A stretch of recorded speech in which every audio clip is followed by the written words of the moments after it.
All right, welcome back, guys. In this lecture, we're going to look at buttons, styling buttons in CSS. So first off, I'm just going to say I'll remove our styles for our previous lecture, and then I'll save and refresh the page. And I'm going to say something like button and tab. And for this button, I'll say click here, and then I'll save. Refresh the page, and we see a button that says click here. Now let's give this button a class of btn, and then let's save. It doesn't do anything because we've not added any style to the class. So let's add some style. I'll say dot btn, okay, and let's add some styles. So first off, let's add some padding around the button, and the top padding is going to be, let's say, 8px,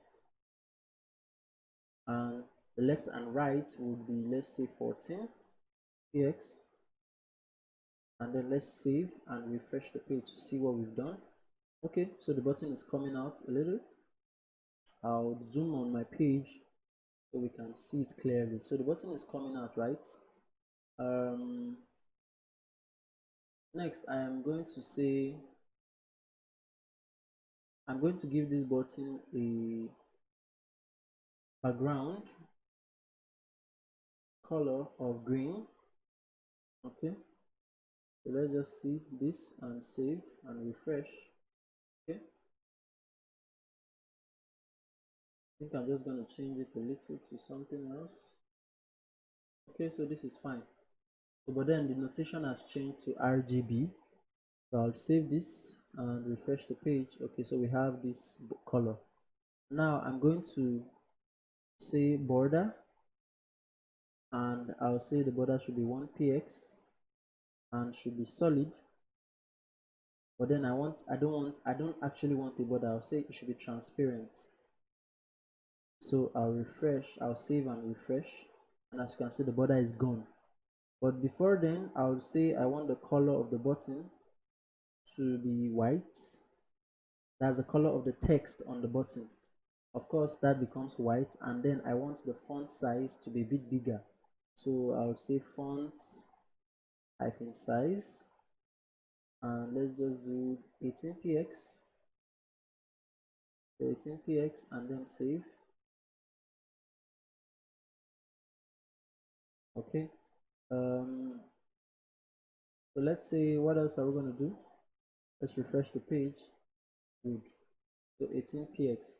Now let's say we want the border radius, so border and radius to be let's say 6 pixels, 6px, and then save and refresh the page. So you see the edges of the button is a bit curved. Okay, and let's say something like we want a hover property such that when you put your mouse on the button, something changes. Okay, so for that, we're going to add a pseudo class. So I'll say dot btn, and pseudo class, we need to add a colon and hover. We saw that when we were designing our links. So for this, we'll say we want the color to be, and we don't want to change the color, we just want to make it a bit darker. So I'll just get this value and I'll paste it here, but then I'll hover on it and look for something darker. Okay, so something darker, and then I'll save and I'll refresh the page. Now when I put my mouse on the button, you see that it becomes, oh, I said color. What I want to do is background color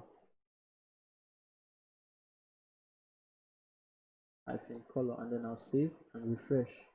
So when I put my mouse, you see it changes. All right, so I could add some transition effects, but I don't want to go into that now. When we go to more advanced topics on CSS, we'll look at some more advanced topics like transitions and animations and others. Okay, so basically this is, the easy way to style a button. There are so many things we can do with a button, but this is just a basic, styling for our button. All right. So we can even change the color of the text. So I can say I want the color to be, let's see, red, and then I'll save and refresh. So when I hover, the color becomes red. Now it's not looking good, but I just want to show you that you could actually change the color. Okay. So thank you so much for watching this lecture on how to style a button with CSS. See you in the next one.